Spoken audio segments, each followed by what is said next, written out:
I wonder if anybody here is like me, where you have a hard time sleeping in hotels. Anybody like that around here? Nobody? One, two? Okay, not many. Well, three, four. All right, so now there's more of you. Let me ask again. Does anybody have a hard time sleeping in hotels? You had to think about it for a minute. Yeah, now that we're honest, yeah, maybe I do. There's just something about not being in my own bed, right? It's like you come home, you get in your bed, and you think, that's where I need to be. It's just being in, even if it's a nice place, it's just not as comfortable. And so I think about this time of year during the holidays, and this is one of those times during the year when maybe you do, I know we do. We do some traveling, and so you stay at hotels or at family members' homes, and as nice as those places are.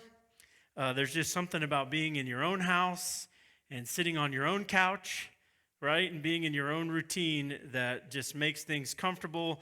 You just feel safe. You feel like you can relax. And I think Dorothy had it right when she said, there's no place like home, right? It's just comfortable. Well, today we're in part 2 of our message series. It's called The Christmas Option. And as we revisit this familiar Christmas story, we'll see that our main characters definitely did not get to experience those feelings of safety and comfort and those feelings of being home that we all like. But I'm calling our message today the blessing of inconvenience, because we can choose to allow these uncomfortable moments or these inconveniences or these frustrations in our lives to take our joy.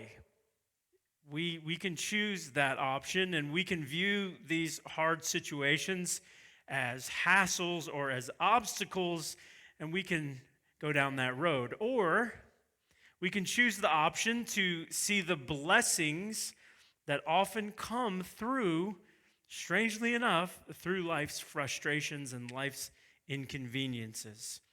And so an important part of the story of Christmas is really the backdrop, which was about a nation that was being ruled by an invading army, basically. They were ruled by this mighty Roman Empire, which had pretty much taken over most of the world at that time, during the time of Jesus.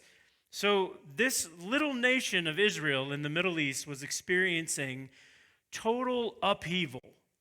I mean, all of their routines and their customs and even their culture and their identity were all being shaken. So included in this difficult time were our main characters of the story of Mary and Joseph, who had to leave their home, and they had to make this long journey to a place that they didn't really know too well. They didn't live there, and they had to stay there for a while. But still, in this season of such discomfort, we see the plan of God unfolding and moving forward, and it was really like no other plan in the history of the world. So in a minute, we're going to open our Bibles to Luke chapter 2. But last week, you may remember, we read from Luke chapter 1, where the angels appeared to Mary and Joseph, and Pastor Kenneth was sharing with us, and he talked about that shocking and totally unexpected news that they received about Mary being pregnant and how she was going to carry and give birth to the Son of God. And so as exciting as that was, and that news that she got, it really had to also include a lot of disappointment, as suddenly life just took a totally different turn, and it seemingly came out of nowhere. And no one expected it, and this new life that the angel told her she would live, it would come at a heavy price, especially in terms of social status and public opinion and things like that. It came at a price. So now we're at the point in the story where Mary and Joseph, they have to travel to Joseph's hometown, and this is actually where Mary gives birth to Jesus. So let's look at Luke chapter 2. We're going to start in verse 1 and read through verse 3 to get started. At that time, the Roman Emperor Augustus decreed that a census should be taken throughout the Roman Empire. This was the first census taken when Quirinius was governor of Syria. So Luke is just pointing out to us the time frame and how the emperor had basically established somebody to rule over this area, and he had the governor of Syria ruling over Israel for him. Verse 3, all returned to their own ancestral towns to register for this census. So let's get a little background of what's really going on here. If we go back to the Old Testament, we see and we read about that the promised land, which was later known as the nation of Israel, was given to the Israelites by God. And then if you fast forward centuries later, Israel had established their nation, and this was their home, their land, the one God himself brought them into miraculously. But then, in 63 BC, 63 years roughly before Christ, the Roman army came in, led by the powerful general Pompey, and he conquered Israel, and he brought them under the rule of the Roman Empire. And so, that means that Rome could basically do whatever they wanted to Israel. They could tax them however much they wanted to. And so, of course, the Jews didn't like Rome, and they definitely resented being ruled by them, because this was a political entity. This was a military force that was doing all kinds of things to them to make their life inconvenient, to make it worse, to make it harder, more stressful. And so, of course, we all, them, us today, that we all view government or any kind of leader that you're supposed to be making my life easier. You're supposed to be helping me, right? And that's why when, even in our country, when we have a leader and they don't do things that make our lives better, we are upset, right? Maybe somebody else's life got better, but my life didn't get better. That's just how our system works. And then it reverses, and my life got better and your life got worse. Right, but that's what we want from our leaders. You're supposed to be making my life better. And that definitely was not happening in Israel. They were being oppressed and controlled by this huge, mighty force of Rome and the Roman Empire. So this is the political climate in which the Christmas story takes place. Isn't that strange? That God, of all of the timeline of history, that he picked that time. Israel had great long seasons of wonderful times of blessing and peace. Nope, can't do that. Can't send the Son of God during that time. He had to send Jesus during one of the hardest times. That's not the ideal time, right, in our mind. So by order of Caesar Augustus, who was the emperor of Rome at the time, everyone in Israel had to return to their family's hometown to be counted in this census. But it wasn't just like, here, write your name down and we'll tally mark and check the box and you're good. This was a way to also collect taxes. So not only did you have to go there and figure out how to get there and pay for it and take off of work and all that stuff, you had to pay taxes when you got there. This was not something that people wanted to do. And it wasn't like they just had, well, if you're young and single, and then you can come and represent your family. No, everybody had to do this. So you got large families with kids, you have the elderly, you have sick or injured people. The list goes on. Everybody had to return to their ancestors, basically their ancestors' hometown. So can you imagine the struggle?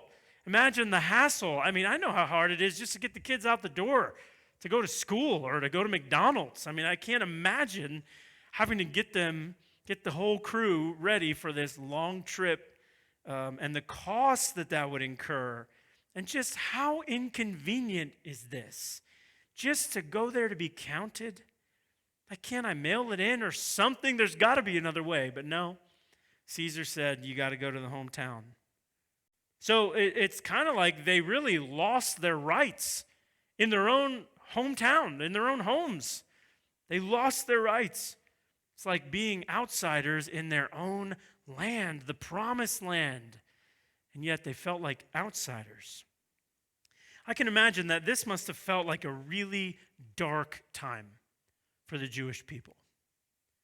But the pattern of God is that throughout Israel's history, God has always worked behind the scenes in the darkness to bring about Israel's deliverance and their salvation, and ultimately their healing and their freedom. And he's always worked in the darkness.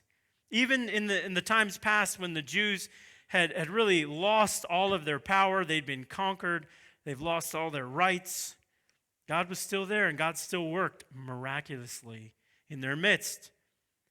If you look back, you may remember the story of Joseph, who he became a prisoner in Egypt, but yet still God worked miraculously through him to save his family from this terrible famine, and his family would later become the nation of Israel, and they were saved from this famine. Or maybe you remember how the Israelites were powerless as slaves in Egypt, and how God rescued them, and how he miraculously led them into the promised land, led them out of slavery in Egypt back to their original land, which was called the promised land. And so God has always come through, even when Israel was defeated and they felt no power and they had no rights, that God always miraculously made a way and did something unexpected. And so now here we are many years later when Jesus comes on the scene, and Israel has lost their rights and feels powerless yet again by being under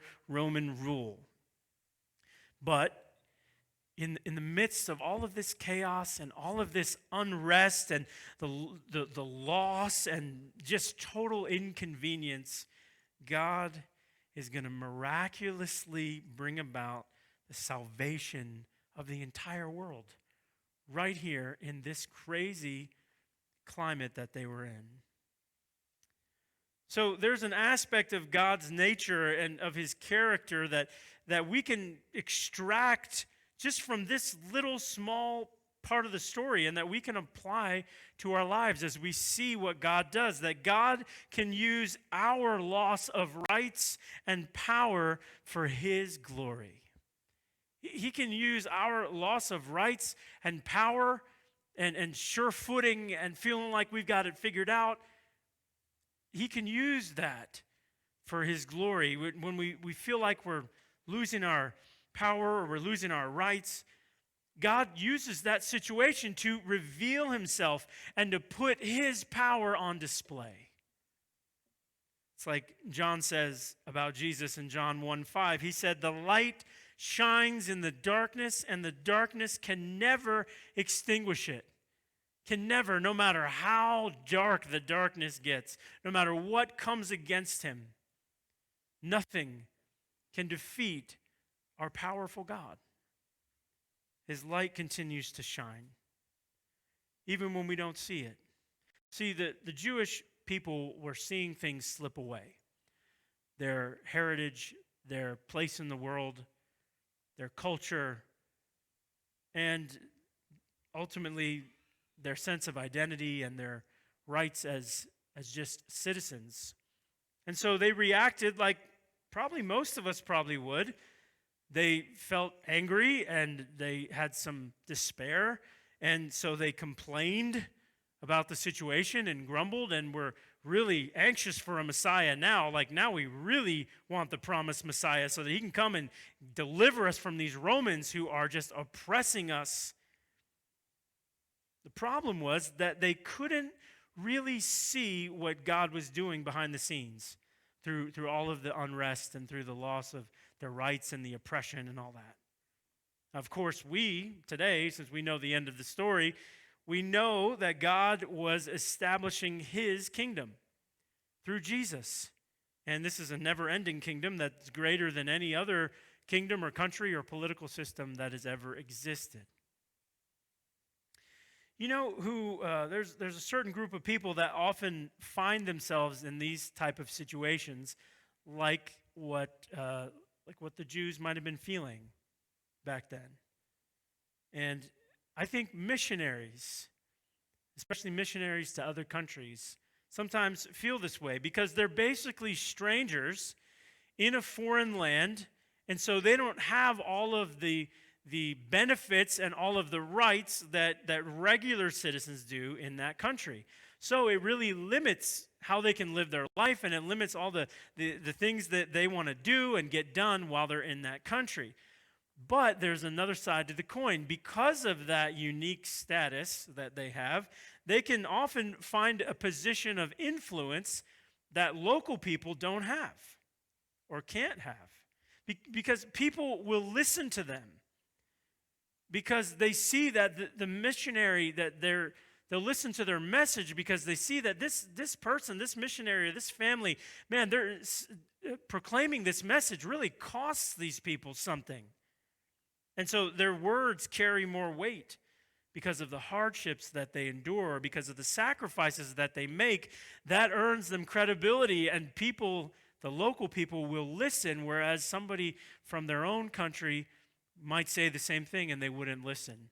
But they have a unique place, and that's part of why some missionaries are very effective, because they're the outsider and because of the sacrifices and the hardships that they make and that they face. So if we find ourselves in a place where we feel like our rights are decreasing, let's not forget to also consider what might be happening behind the scenes. Could it be that God is doing something big that's going to change the world as we know it? Could it be? Could it be that God would plan to use you and to use me to influence the changing culture around us? Would he use us? Because see, if you're a follower of Christ, then you're primarily a kingdom citizen. And so even though we really, have no rights here on earth, kind of like a missionary, we're able to accomplish things that the locals never could. We may have a voice that the quote-unquote locals never do. And so the Apostle Peter challenges us with this in 1 Peter 2:11. He says, "Dear friends, I warn you, as temporary residents and foreigners." Do you get that? Temporary residents and foreigners. It's talking about believers. To keep away from worldly desires that wage war against your very souls. Be careful to live properly among your unbelieving neighbors. Then even if they accuse you of doing wrong, they will see your honorable behavior, and they will give honor to God when he judges the world. They're going to see you, that people, unbelieving people at work, or maybe you have neighbors or family members, that they will see God in you. They'll see your honorable behavior, as Peter said, and they're going to know there's something different about you. You can gain influence that way. So don't lose hope. Don't get distracted. Don't fall into the trap of complaining or lashing out in anger. Because Peter told us, be careful. He warned us. Think of it as an opportunity to use that outsider status or that outsider feeling for God's glory. Think of it as an opportunity to live as an example, to influence others for the sake of the gospel and for the kingdom of God. So God can use our loss of rights and power for his glory. Let's continue the story from Luke 2 in verse 4 now. And because Joseph was a descendant of King David, he had to go to Bethlehem in Judea, David's ancient home. He traveled there from the village of Nazareth in Galilee. He took with him Mary, to whom he was engaged, who was now expecting a child. So this is where things went really from bad to worse for Joseph and Mary, because Joseph had to return to his ancestors' home of Bethlehem to register for this new census. And so we can show them the map. If we look at what the journey is that they had to take, Bethlehem is way in the north of Israel, and it's about 80 miles Bethlehem is down south. Nazareth is where they came from, and that's up north, and that's 80 miles away, roughly 80, from Bethlehem down south, past Jerusalem. I mean, they had to go through Jericho and Jerusalem to get to Bethlehem. It's a long journey. I mean, think about it. They were displaced from their home basically because Caesar wanted more money from them, and he wanted to count them just in case they ever decided to revolt or rebel, that he knew exactly who he was up against. That's not very much motivation, at least not for me, to want to take that trip. Right? That's benefiting him. That's not benefiting me. And so I've got to get our stuff together and go for 80 or so miles? Man. Remember, they didn't have modern transportation, so we think, 80 miles, not so bad. Have you ever walked 80 miles? I don't know anybody that's walked 80 miles. I knew one of those ultra marathon guys one time that I think he jogged or ran or whatever, something like 80 miles, but that seems inhuman to me. I couldn't even, it's like, how do you even, I can't even picture that in my mind. Because if I'm running, you should probably run too. Because I'm running from something. But also, Joseph and Mary, they had to make this intense journey while Mary was in the late stages of her pregnancy. This is not a good idea. I mean, I've had a pregnant wife. Any other guys, you had a pregnant wife? You know it's a bad idea to go 80 miles without a car. This is a bad idea. And they may have had some kind of donkey or something that they rode on, but that doesn't really improve things that much. If you've ever ridden an animal, I mean, I've never been pregnant or anything, but I've had a pregnant wife, and I know that she would not have wanted to ride a donkey for 80 miles. It's just, I mean, call me crazy, but I just think that's not going to work. So can you imagine how uncomfortable this was? What would this have been like? I mean, I can't imagine Mary probably wanting to eat and throw up at the same time at certain points. And just trying to deal with being very pregnant. Not to mention that she probably couldn't get comfortable no matter what they had transportation-wise. She was uncomfortable for days and days and days and days. It was just inconvenient and it was exhausting. No matter how they did it, no matter how they made the trip, it was exhausting and it was inconvenient. So at this point in their lives, everything's just in upheaval. Everything is difficult. Everything was changed so quickly. Everything was fine, and we were going to get married, and now you're pregnant with the Son of God, and we've got to go 80 miles, and we've got to pay money, and life is just in an upheaval. And yet, God had called them and wanted them to keep moving and fulfill the purpose that he had for them, and apparently that was going to be, at least in part, in the little town of Bethlehem. And so this little city was a crucial part of the promise that God had made to Israel centuries ago about this coming Messiah. So this great big plan of God required this part of the journey, this uncomfortable, strenuous, inconvenient journey. It was required. But just like how God works, that he always has a purpose in the journey. The purpose that he laid out for Mary and Joseph, and God has a purposeful journey for each one of us to take. That the road that he puts us on, it's not always the one that's easiest or makes the most sense, or the timing. God's timing is definitely not our timing, but yet he always has an unseen purpose, a behind-the-scenes purpose in the journey that we're on.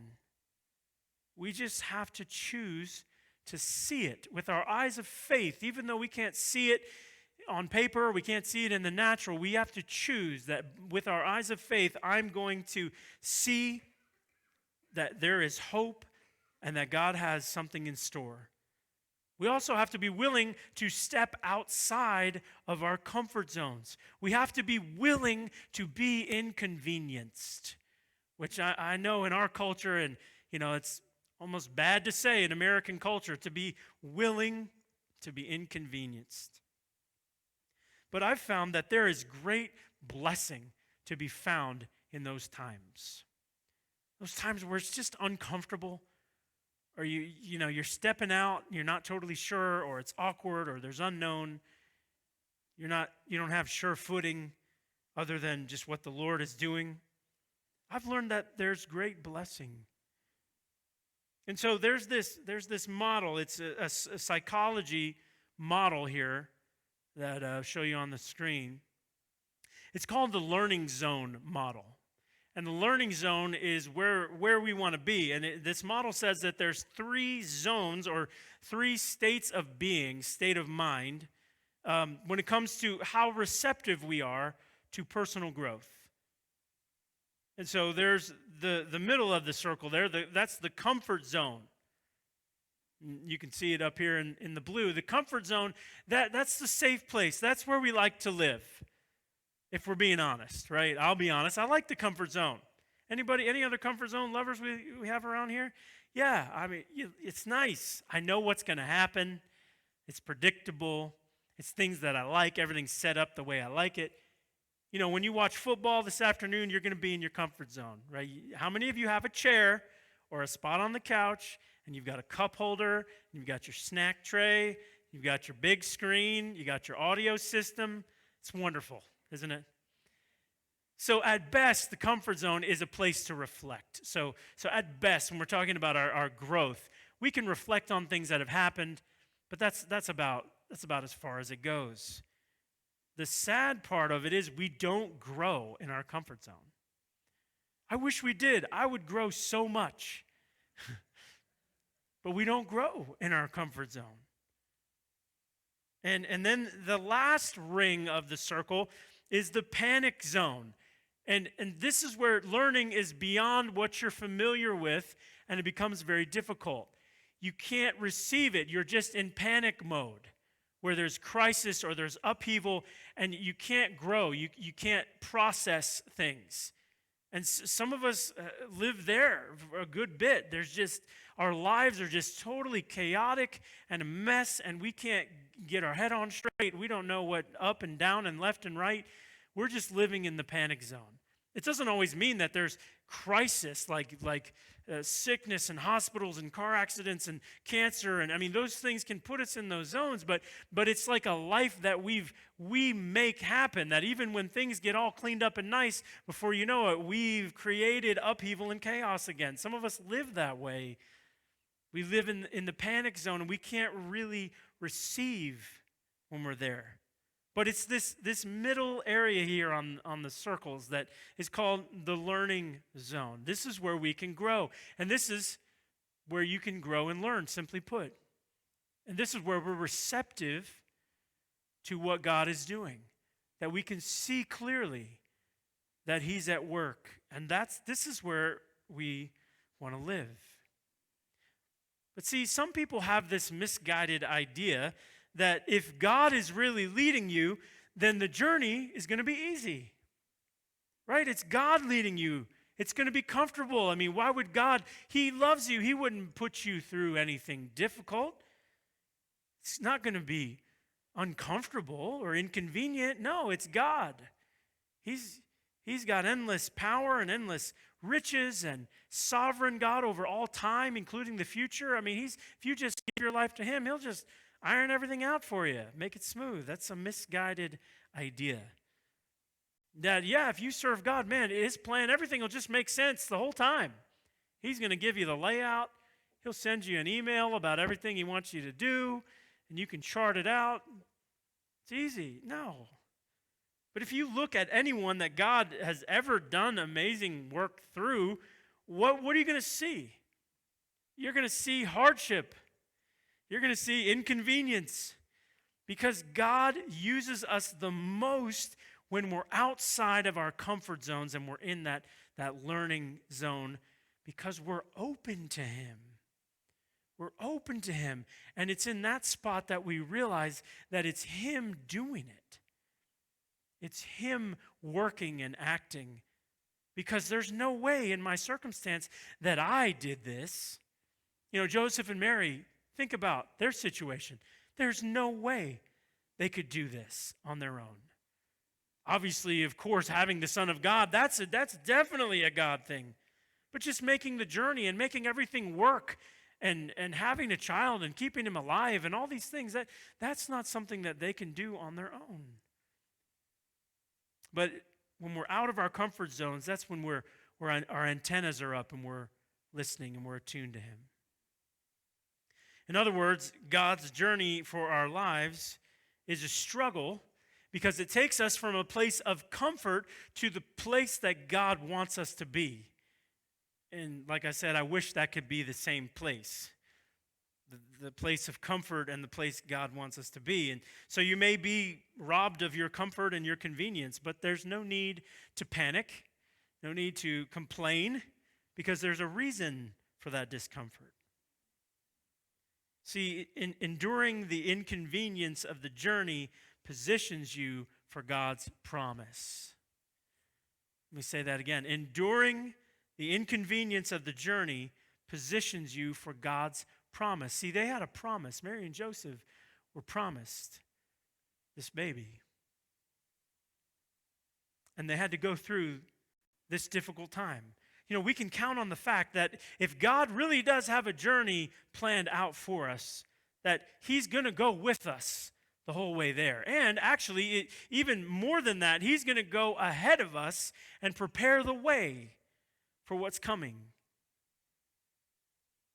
If we're willing to take the step, if we're willing to step out. I remember one time in particular, and I've had these kind of situations happen a number of times in my life where God calls me out of the comfort zone and I don't want to do it. And, you know, we wrestle together a little bit and kind of argue, and he always wins. And it's like, man, he's so good at it. And so I give in. But one of the early on ones was when I went to college. So many of you know I grew up in California, and I was going to go to a college out in California and thought everything was going to work out. And then God, I just felt like he was speaking to me about going to a college in Tennessee. And I'm in California, and I go, why in the world would I leave here and go to Tennessee? That doesn't make sense. I've got a great college in Southern California that's pursuing me, God. Why would I go? I don't know one person out there.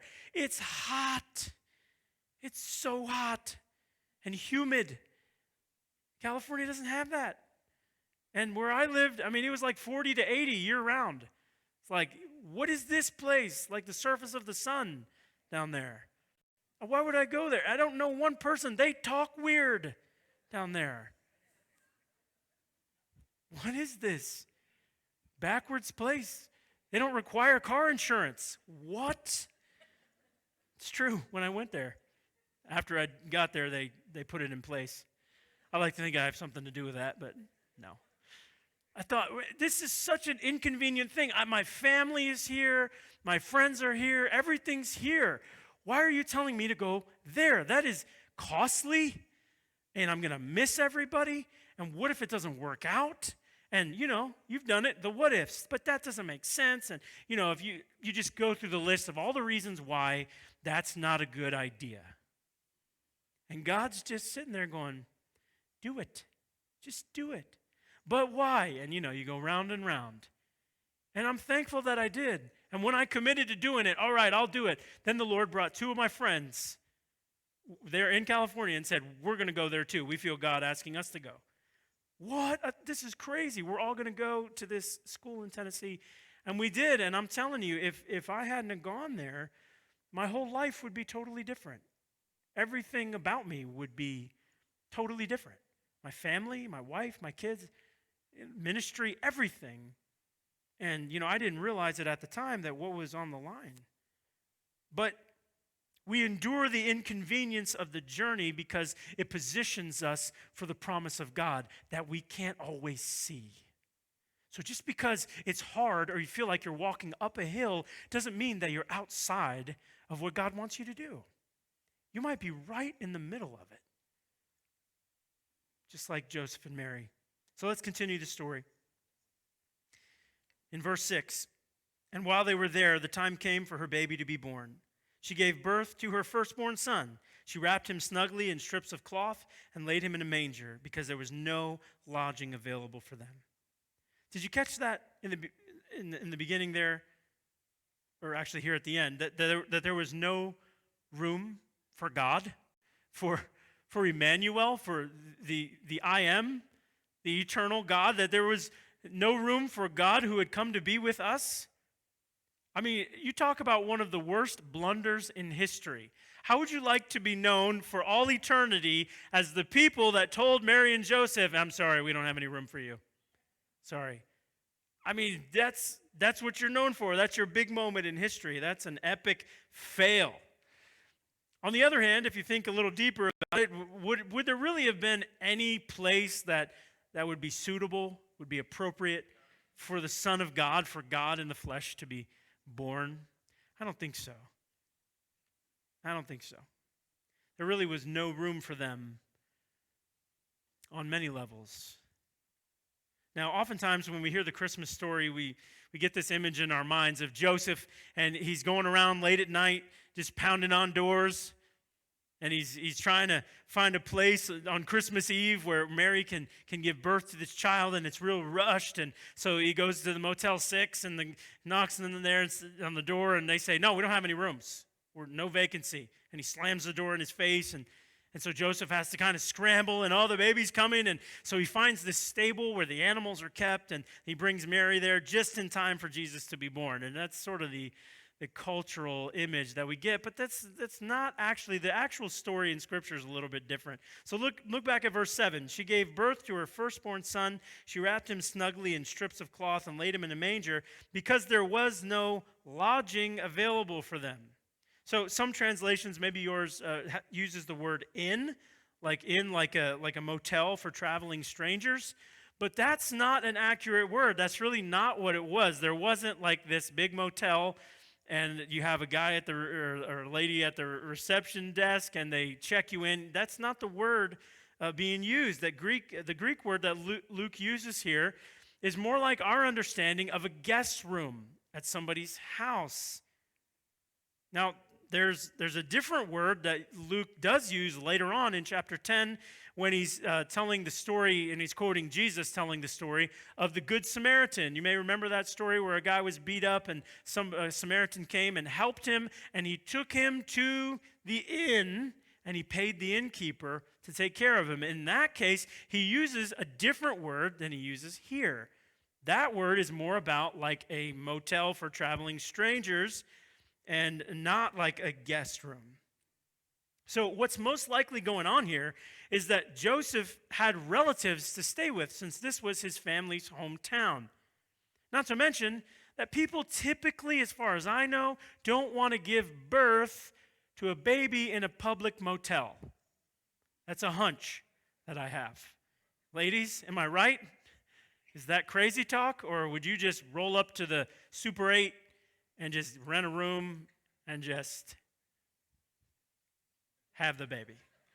As far as I know, I mean, I'm not very bright, but I'm not taking my wife to a Motel 6. That's all I'm saying. So,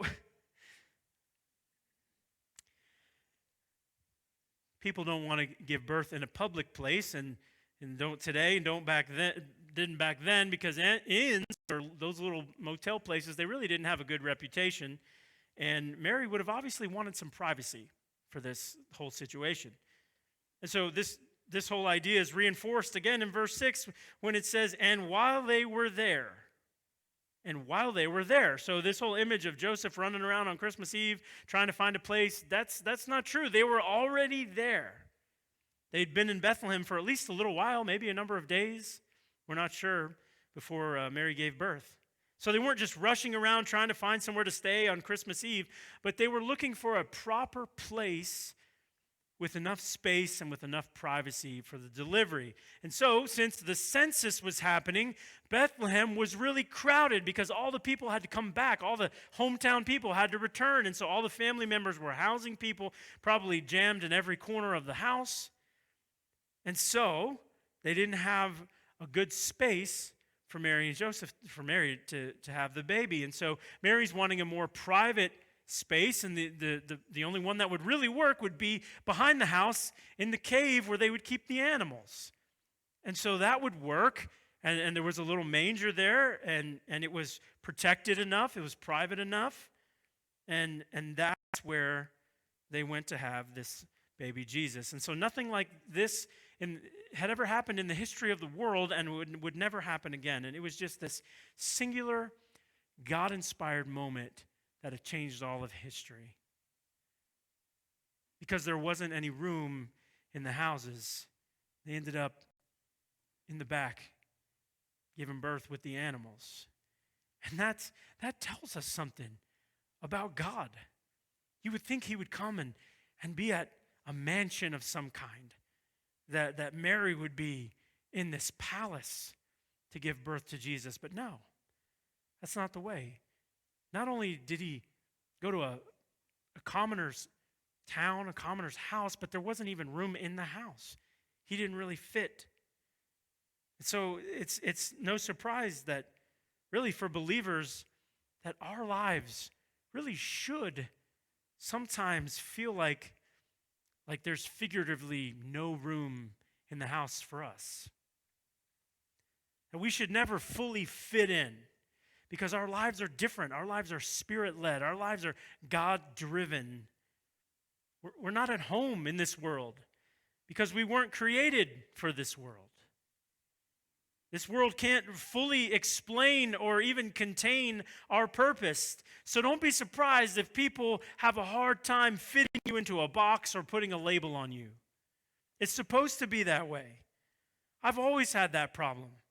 I don't fit in any certain box in any of the social categories. It's hard for people to label me. Maybe that's like you too. But I've tried to stick as close as I can to my eternal home. I want to have an eternal focus and a gospel-centered focus. And so people like to categorize themselves in all these different boxes in life, and whether it's academically or politically or socially or whatever, family-wise. It doesn't always work like that for believers, that we don't fit in. Anybody, you ever seen the movie Elf? It's Christmas time. We can talk about this. The movie Elf. And this is Buddy the elf. And Buddy, when he was a baby, he accidentally climbed into Santa Claus's toy bag. And this is not a true story, by the way, just making sure. So he was brought back to the North Pole, and the elves decided they were going to keep him. They were going to raise him as an elf. And so for the rest of his childhood and into adulthood, he was raised like an elf. But unfortunately, he very quickly outgrew the elf world, as you can see in the pictures, because he was not an elf. He was born different. He was born as a human. And so while it felt uncomfortable, it felt like he was being rejected and that there was no room for him at the North Pole, he was born to live a different life than that of the elves. He wasn't an elf. And while I know it's a silly example because we aren't humans living in an elf world, I get that. But we are eternal beings living in a temporary world. We won't fit in because we were born for something different. If you're a true follower of Jesus, do you ever feel out of place? Do you ever feel like there's no perfect fit for you in this world, even if you're doing what God's called you to do? Well, if you do, in a sense, that's an accurate feeling. But here's the hope that we have in the midst of this uncertainty. It's that God has a place for each one of us. God has a place for each one of us. And we're not just talking about heaven and eternity. He has a place for us in the here and now, that God has a place and a purpose and a role for us in this world. And so when you follow God, man, the adventure is great, and you're carving new trails, and you're going places and doing things that no one's ever experienced before. So it's not just going to be a regular status quo life, but there is a place for you, and God is preparing it as we speak. And not only that, but God also calls the hearts of his followers to prepare a place for him too, because he wants to reside in us as well. And as we wind down, man, the key to seeing all of this, the key to experiencing the promises and the blessings of God in the midst of hardship, or the midst of just inconvenience, and what really seem to be obstacles, the key is humility through all of it. Humility in front of other people, humility in front of God. Just having a proper view of ourselves and our role in this process. It means trusting God enough to be who he created you to be brave enough to stay on his path, even when other people are falling off, falling away. Stay on his path, not giving in to what's comfortable so that we could find that predetermined place or that predetermined box or label that the world has created for you and for me. The reality is that your life and your journey won't look like anyone else's, because God has a unique path for you, just like he did for this couple in our story. In the story that he's telling of you, you have a specific purpose. You're not called to play someone else's role. You're called to play your role, to fill your spot in this unique journey that God has already mapped out. He's got it figured out. So, are you going to be brave enough to follow the path, even when it's uncomfortable and it's inconvenient and it doesn't even make sense, or you can't see very far ahead? Are you going to have courage enough to stay on it, even though you know there'll be hard times ahead? So that's the choice, or that's the option that we have. It's the same one that Mary and Joseph had all those years ago. We have a choice. It's the same one they had, and it's the path to experiencing God's promises and to experiencing his abundant blessings. His blessings are oftentimes on the other side of struggle. So don't abandon the process. He's got a plan, but he wants you to come to him. He wants you to trust him. Can we stand together?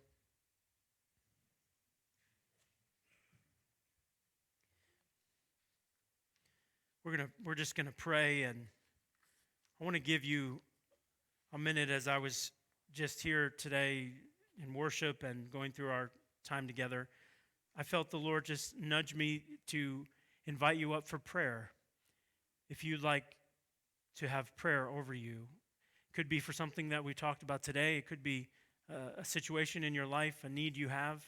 Just want to open the altar, the front here, for you in a minute.